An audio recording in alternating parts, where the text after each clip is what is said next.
नमस्कार। हरियाणा विद्यालय शिक्षा विभाग द्वारा एडुसेट पर प्रसारित आज के इस कार्यक्रम में आप सभी का स्वागत है। आज की प्रस्तुति के अंतर्गत मैं आपके लिए लेकर आई हूँ छठी कक्षा की पूरक पुस्तक बाल राम कथा का पाठ 8 सीता की खोज। इस वीडियो में हम सबसे पहले इस पाठ की व्याख्या करेंगे और इसके बाद इसके बहुविकल्पीय प्रश्न उत्तर यानी MCQs करेंगे। तो चलिए सबसे पहले व्याख्या करते हैं। पिछले पाठ सोने के हिरण में हमने देखा कि रावण सीता का अपहरण करके लंका में ले जाता है। रास्ते में गिद्धराज जटायु उनसे युद्ध करते हैं, लेकिन इस युद्ध में जटायु घायल हो जाता है और रावण सीता को लेकर लंका चला जाता है। वहां उसे मनाने की कोशिश करता है कि तुम मेरी पत्नी बन जाओ, लेकिन सीता नहीं मानती। आज हम इस पाठ में पढ़ेंगे कि राम और लक्ष्मण कैसे सीता की खोज करते हैं। तो चलिए इस पाठ को शुरू करते हैं। राम के मन में कई प्रश्न थे, आशंकाएं थी। मारीच की माया उन्होंने देख ली थी। वह छल से उन्हें कुटिया से दूर ले गया था। अब क्या होगा, यही सोचते हुए राम कुटिया की तरफ भागे। वापसी में एक पल भी विलंब नहीं करना चाहते थे। विलंब अर्थात देर। लक्ष्मण को वो कुटी पर छोड़कर आए थे सीता की रखवाली के लिए और मन ही मन सोच रहे थे कि अच्छा हो लक्ष्मण वही हो, मारीच की मायावी आवाज उन तक न पहुंची हो। क्योंकि अगर लक्ष्मण कुटिया से दूर आ गया तो राक्षस सीता को उठा ले जाएंगे या खा जाएंगे। वे ये सोचते हुए आगे बढ़ ही रहे थे, तभी उनको पगडंडी से लक्ष्मण आते हुए दिखाई दिए। यानी वही हुआ जिसका राम को डर था। अनिष्ट की आशंका और बढ़ गई। पता नहीं सीता किस हाल में होगी, राक्षसों ने उन्हें मार डाला होगा, उठा ले गए होंगे। अकेली सीता दुष्ट राक्षसों के सामने क्या कर पाई होगी। कुटी छोड़कर आने पर वह लक्ष्मण से क्रुद्ध थे। उन्होंने क्रोध पर नियंत्रण रखा। लक्ष्मण का बायां हाथ जोर से पकड़ लिया और डर ने दोनों भाइयों को घेर लिया। फिर लक्ष्मण बताते हैं कि देवी सीता ने मुझे विवश कर दिया भ्राते। उनके कटु वचन मैं सहन नहीं कर सका, कटाक्ष और उल्हाना सुन नहीं सका। मैं जानता था कि आप सकुशल होंगे। आपकी सुरक्षा को लेकर मेरे मन में कोई संदेह नहीं था, तब भी मुझे कुटिया छोड़कर आना पड़ा।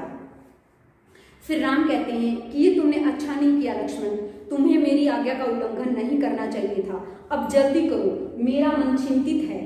सीता न जाने किस हाल में होगी, कैसी होगी। मायावी राक्षसों का कोई ठिकाना नहीं है।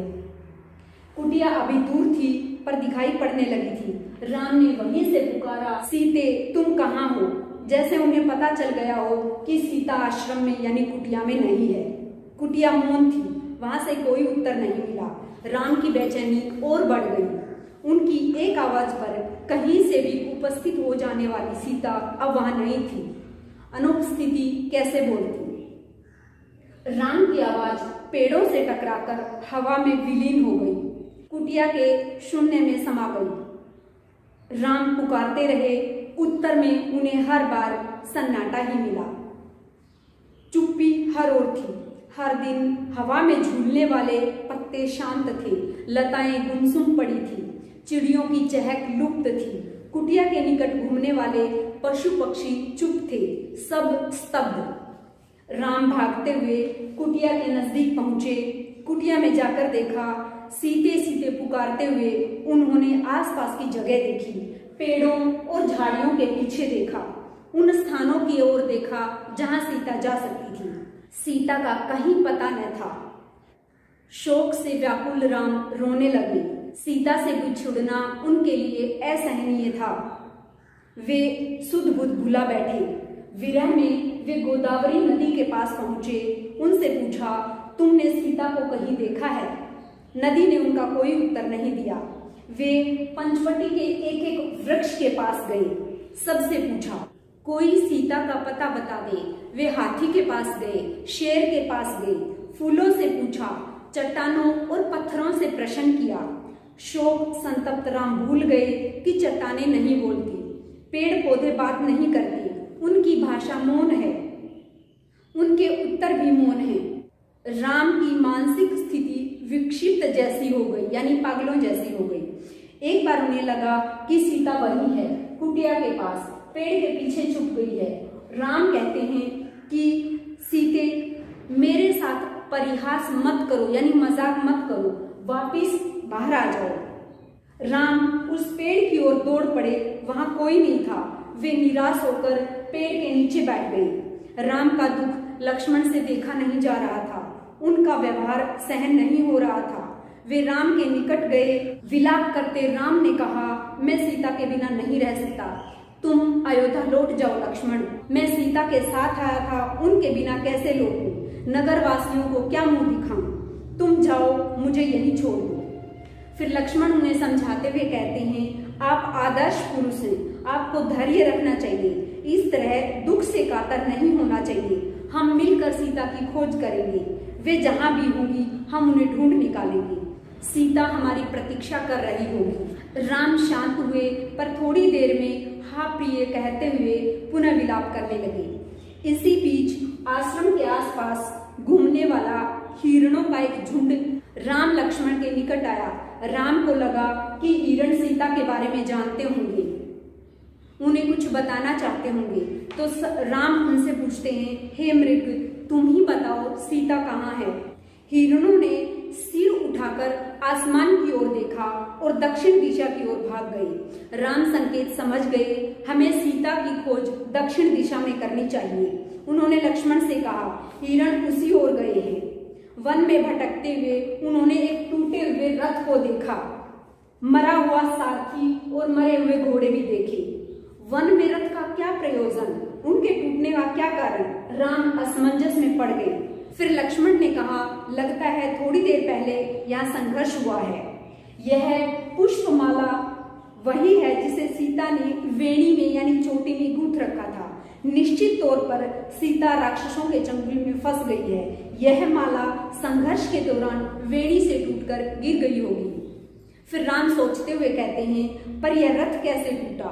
सीता के संघर्ष से यह नहीं टूट सकता। अवश्य किसी ने राक्षसों को चुनौती दी होगी, उनसे युद्ध किया होगा। वहां से थोड़ी दूर राम ने पक्षीराज जटायु को देखा। पंख कटे हुए, लहूलुहान, वे अपनी अंतिम सांसें गिन रहे थे। जटायु ने राम लक्ष्मण को देखा तो वे बोले, हे राजकुमार, सीता को रावण उठा कर ले गया, मेरे पंख उसी ने काटे हैं। सीता का विलाप सुनकर मैंने रावण को चुनौती दी, उसका रथ तोड़ दिया, सारथी और घोड़ों को मार दिया, रावण को स्वयं को घायल कर दिया, पर मैं सीता को नहीं बचा सका। रावण उन्हें लेकर दक्षिण पश्चिम दिशा की ओर उड़ गया। कहते कहते जटायु ने प्राण त्याग दिए। राम ने आगे बढ़ने से पहले जटायु का अंतिम संस्कार किया। वे सोचते रहे, पछताते रहे, यह कैसा विधान है, मैं तो कष्ट में हूं ही, मेरी सहायता करने वालों को भी इतना कष्ट। अर्थात मेरी सहायता किसने की, यानी राम की सहायता किसने की? जटायु ने। और जटायु को भी इतना कष्ट हुआ तो राम इससे संतप्त हो जाते हैं, दुखी हो जाते हैं, उनकी आंखें नम हो जाती हैं। उन्होंने जटायु को अंतिम बार प्रणाम किया।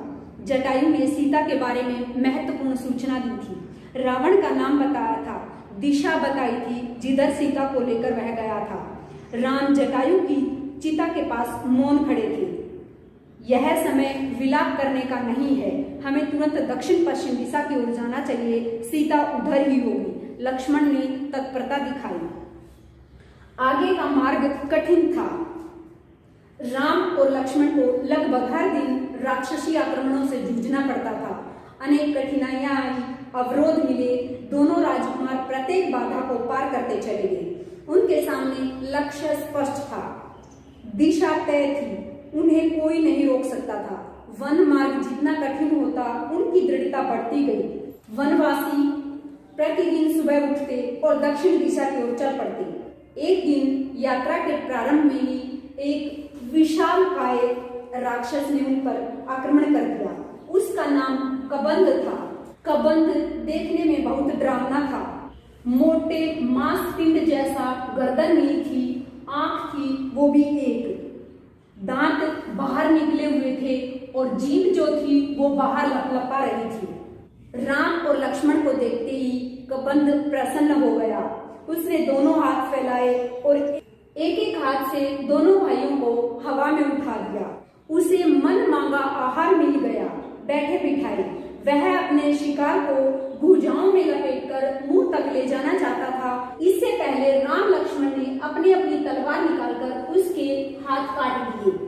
उसके हाथ धरती पर गिर पड़े। कबंध उनकी शक्ति और बुद्धि पर आश्चर्यचकित रह गया और उसने पूछा कि तुम दोनों कौन हो? राम लक्ष्मण ने कहा, हम अयोध्या के महाराज दशरथ के पुत्र हैं, राम और लक्ष्मण। रावण ने राम की पत्नी सीता का हरण कर लिया है, हम उन्हीं की खोज में निकले हैं। राक्षस कबंध ने राम के बारे में सुन रखा था और साक्षात देखकर यानी सामने देखकर वह प्रसन्न हो गया। उसने कहा, मैं सीता के संबंध में कुछ नहीं जानता, लेकिन तुम दोनों की सहायता का एक उपाय बता सकता हूँ। मेरा एक छोटा सा आग्रह स्वीकार करो तो। और वो आग्रह क्या बताया कि मेरा अंतिम संस्कार राम करे।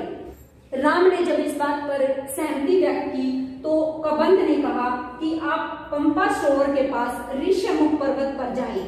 ऋष्यमुख पर्वत पर वानरों के राजा सुग्रीव निर्वासित जीवन व्यतीत कर रहे हैं, आप उनसे जाकर सहायता लें। उनके पास बहुत बड़ी वानर सेना है। सुग्रीव के वानर सीता को अवश्य खोज निकालेंगे। कबंध की सांसें टूटने लगी, उनका अंत निकट था। राम और लक्ष्मण को अपने पास बुलाते हुए उसने कहा, पंपा सरोवर के पास मतंग ऋषि का आश्रम है, वहीं उनकी शिष्या शबरी रहती है। आगे जाने से पहले आप शबरी से अवश्य मिलिएगा।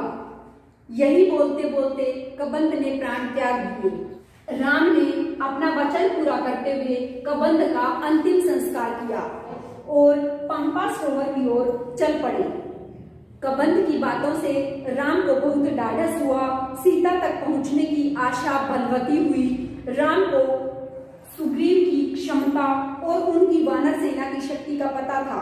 वे जल्दी ही सुग्रीव तक पहुंचना चाहते थे। ऋष्यमुख पर्वत का रास्ता पंपा सरोवर से होकर जाता था। पंपा सरोवर का प्राकृतिक सौंदर्य अद्भुत था। मतंग ऋषि का आश्रम वही था। पंपा सरोवर के निकट लता और कुंजों से घिरा हुआ सरोवर का पानी बहुत मीठा था। शबरी की कुटिया भी वहीं पर थी। वह ऋषि की शिष्या थी। उसकी आयु बहुत हो गई थी, जर्जर काया, लेकिन आंखें ठीक थी। हर पल राम की प्रतीक्षा में खुली हुई। ऋषि ने उसे बताया कि एक दिन राम आश्रम में अवश्य आएंगे और वह उनसे मिलेंगे।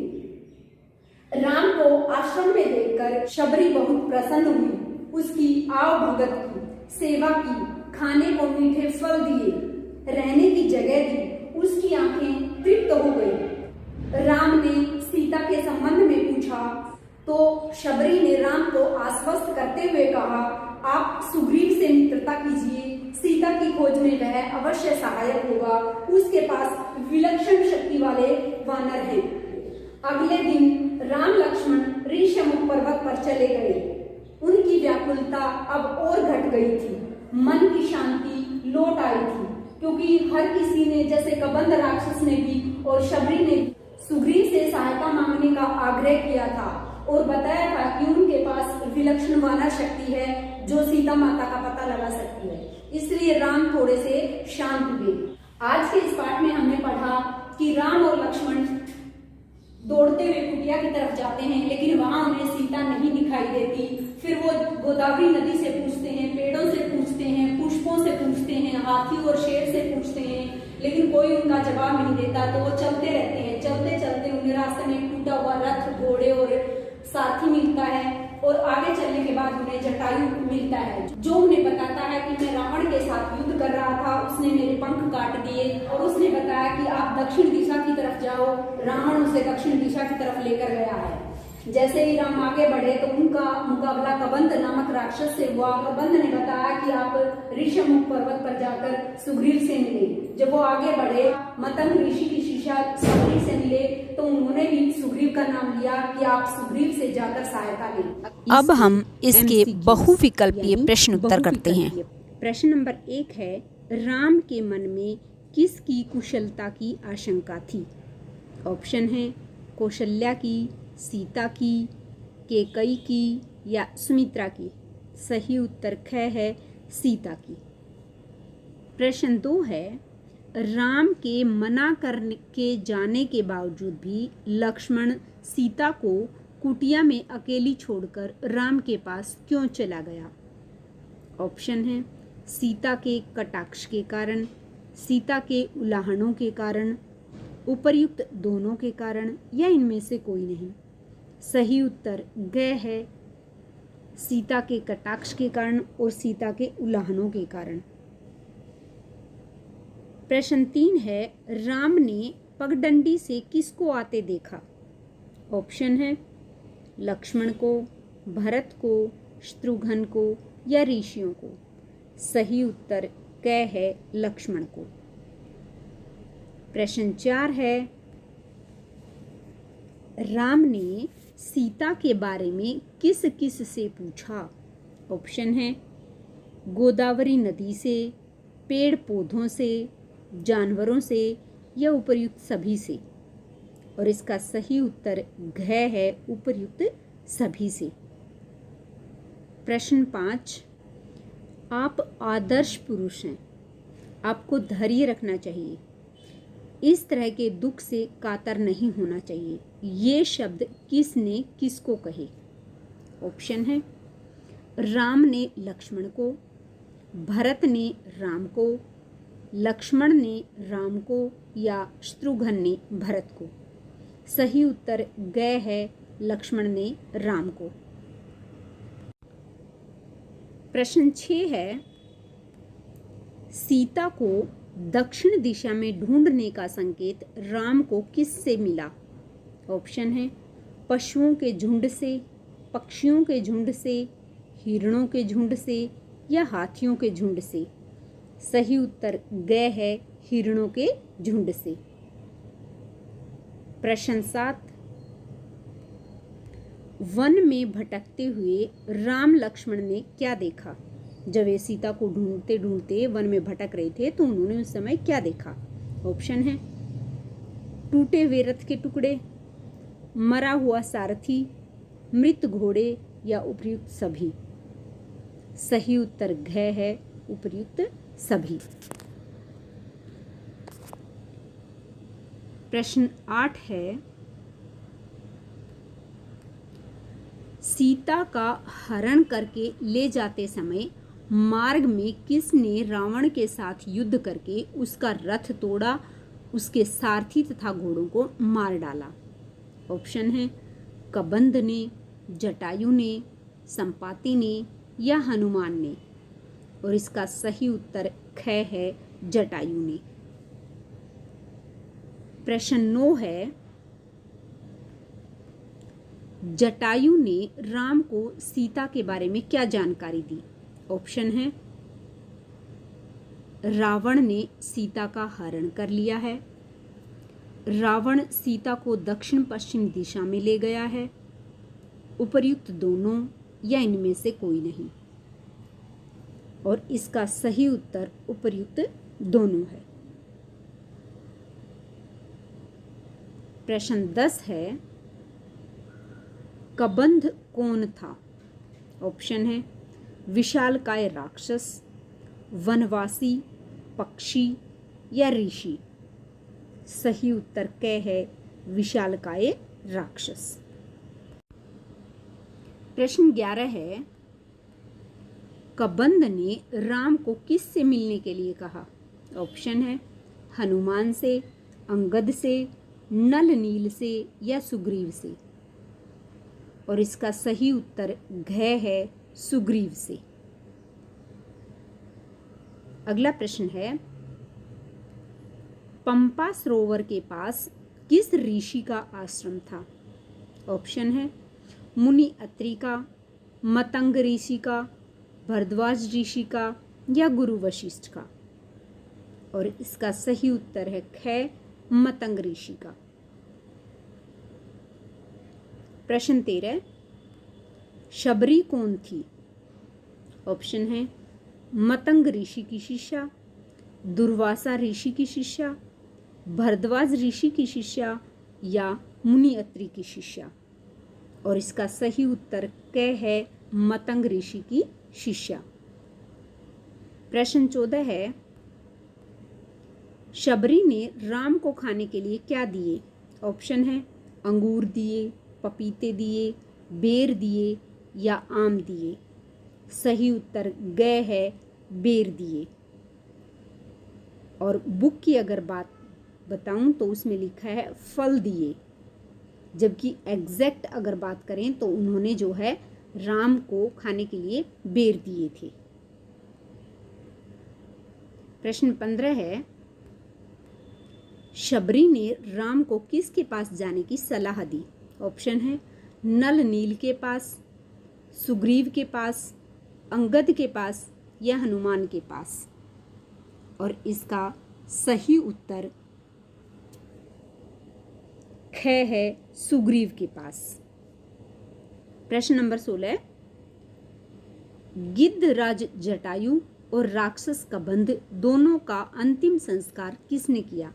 ऑप्शन है राम ने, शत्रुघ्न ने, भरत ने या रावण ने।